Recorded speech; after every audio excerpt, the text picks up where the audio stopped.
हाँ दोस्तों, मैं हूं आनंद सर और मैं आपका आनंद पाठशाला पे स्वागत करता हूं। मैं केमिस्ट्री का क्लास लेता हूं और मेरे जो फॉलोवर हैं, जो मेरे सब्सक्राइबर हैं, वो सभी कंपटीशन वाले हैं और वो क्रिकेट में ज़्यादा गहरा रुचि रखते हैं। और उसने हमसे ख्वाहिश किया कि आप क्रिकेट का जो है रिव्यू लेके आइए। तो कल मैच था अहमदाबाद में। अहमदाबाद के नरेंद्र भाई मोदी स्टेडियम में कल भारत और साउथ अफ्रीका के बीच 5वीं T20 मैच खेला गया। ये इससे पहले 2 मैच भारत जीत चुका था और साउथ अफ्रीका 1 जीत चुका था, और ये अगर मैच जीत जाता तो भारत और साउथ अफ्रीका बराबरी पे आ जाता। और इससे पहले 1 मैच जो लखनऊ में था वो धुंध के कारण रद्द हो गया था। तो दोस्तों, कल का जो कहानी लिखा गया इतना मस्त, रोचक, मजेदार था। कल भारत आया। कल भारत जो है संजू सैमसन और अभिषेक पारी का शुरुआत करने के लिए आया। तो शुरू में उतना कुछ खास नहीं था और पहला जो ओवर हुआ उसमें 6 रन बनाया और जिसको कुछ खास नहीं कहा जा सकता। इसमें लुंगी ने अपना बॉलिंग किया, लेकिन उसके बाद संजू सैमसन और अभिषेक ने एक तूफानी पारी खेलना शुरू किया, एक अलग अंदाज से खेलना शुरू किया और साउथ अफ्रीका के बीच में के जो उसका बॉलिंग था और उसका जो फील्डिंग था उसको तहस नहस करके रख दिया और इतना मजेदार किया कि छक्के और चौके की तो पारी सी हो गई।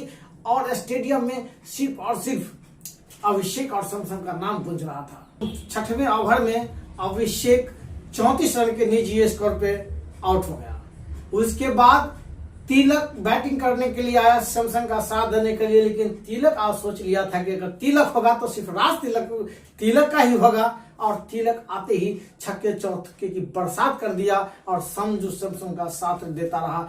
और साउथ अफ्रीका के खिलाड़ी सोचते रह गए कि मैं क्या करूं, कैसे डिफेंस करूं, क्या करूं, लेकिन यहाँ रनों की बरसात हो रही थी। अंत में संजू सैमसन 37 रन के स्कोर बनाया और 10वें ओवर में ये आउट होकर के चले गए। तब तक भारत का स्कोर 98 रन हो गया था।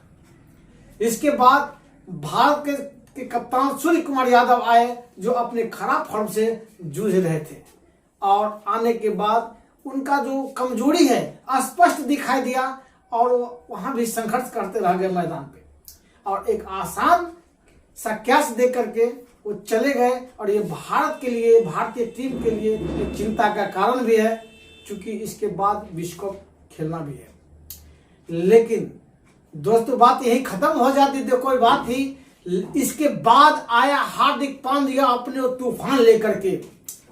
उसका आगाज अच्छा था, अंदाज अच्छा था और अंजाम अच्छा था। क्या तो फिर तिलक आए, लेकिन तिलक जब आए तो इतना ज्यादा मार मारा तिलक ने कि साउथ अफ्रीका के जो डिफेंस था, जो फील्डिंग था, उसको तहस नहस कर दिया और बॉलिंग को तो कुछ समझा ही नहीं दोस्तों।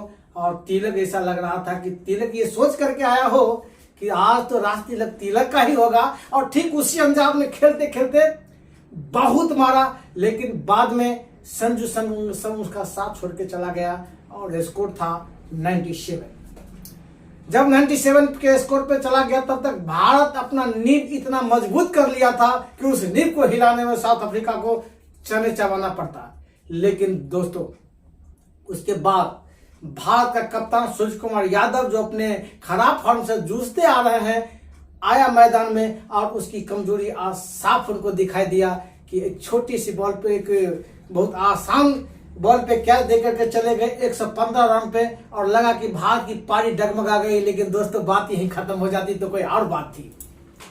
अब तो एक तूफान आने वाला था, वो तूफान जिसका आगाज अच्छा होने वाला था, अंदाज अच्छा होने वाला था और अंजाम भी अच्छा ही होने वाला था, और उसका नाम था हार्दिक पांड्या। हार्दिक पांड्या आया और जिस बॉल पे सूर्य कुमार यादव आउट हुए थे, ठीक वैसा ही बॉल डाला गया और उस बॉल को उसने सीधे पवेलियन मुड़ा कर मार दिया और अपना आने का अंदाज उसको साउथ अफ्रीका वाले को बता दिया कि देखो आज मैं क्या करने वाला हूं। और वही नहीं रुका, इसके बाद तो फिर छक्के चौके की दोस्तों बरसात होने लगी, पूरा स्टेडियम गूंजने लगा। और इतना ही नहीं, जब 14वें बॉल पे था उस समय उसका रन निजी स्कोर 48 पे था और 15 रन पे शायद वो 50 बना लेता, लेकिन एक बॉल उसका 15वां बॉल जो है वो मिस कर गया, और लेकिन 6वें बॉल पे फिर छक्का लगा दिया और 48 से 54 पे चला गया दोस्तों, और 50 रन इंडिया का निजी स्कोर बनाया। वो इतना मजा आ रहा था, लेकिन वो यहां भी रुकने वाला नहीं था दोस्त, और 63 रन बनाया 25 बॉल पे। इधर तिलक का अलग कहानी चल रहा था। तिलक भी 73 रन पे पहुंच गया, और 73 रन पे जो तिलक आउट हो गया। ये एक बॉल छक्का मारने के चक्कर में हार्दिक पांड्या आउट हो गया, और इसके बाद फिर तिलक 73 रन पे आउट हो गया। लेकिन दोस्तों फिर इसके बाद शिवम आया और भारत के पारी का अंतिम चौका अंतिम बॉल पे मारा, और भारत का रन 231 रन हो गया।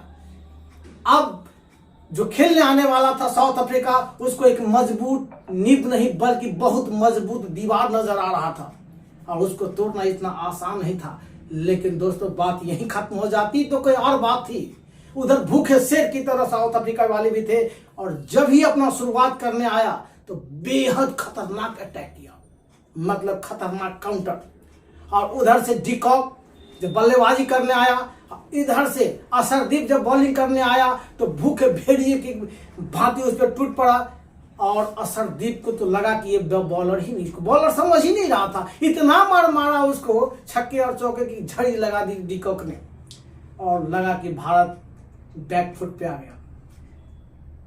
और उसके बाद फिर मारता गया, लेकिन हैड्रिक को आकर के उसके बाद क्या हुआ, तो जब ये बहुत मार रहा था तो फिर ये अपना जो भारत का सबसे खतरनाक और विश्व स्तर का सबसे खतरनाक बॉलर, ये भारत का सबसे खतरनाक बॉलर बुमराह आया, और बुमराह ने क्या किया, उसको रन को कंट्रोल करने की कोशिश किया। फिर भी 7-8 रन तो बना ही डाला दोस्तों। और उसके बाद फिर सुंदर आया, उसके बाद आया फिर वरुण चक्रवर्ती आया, और उसने अपने एक आसान बॉल पे उसको हेड को आउट कर दिया। उस समय साउथ अफ्रीका का रन 69 हो रहा था, लेकिन उसके बाद दोस्तों फिर कोई विकेट नहीं गिरा, और फिर जा करके 119 रन पे फिर बुमराह ने एक विकेट लिया, और वो विकेट था डिकॉक का। बेहद खतरनाक नजर आने वाला लग रहा था कि डिकॉक भारतीय पारी को जो अच्छा रन था उसको बौना साबित कर देगा, लेकिन वो पवेलियन चला गया दोस्तों। उसके बाद फिर बात यही खत्म हो जाती तो यार बात ही यही बात हुआ, और 119 के बाद उसकी पारी पर झड़ी लगाना हुआ, और अपना चालू किया कौन, वरुण चक्रवर्ती जब अपना चक्र चालू किया तो फिर साउथ अफ्रीका पर झड़ी लगा दिया। उसके जो बैट्समैन है आते गए चलते गए, और 135 रन पर 5 विकेट हो गया, और इस प्रकार भारत ने उसके पारी का अंत कर दिया 201 पे। उसने वरुण चक्रवर्ती 4 विकेट लिए, और वरुण चक्रवर्ती ने साबित कर दिया कि असली चक्र तो मैं ही चलाता हूं दोस्तों। और इस प्रकार भारत 30 रन से, जो काफी अच्छा रनों से कहा जा सकता है, जीत हासिल की, और भारत फिर 3-1 से आगे सीरीज को जीत लिया।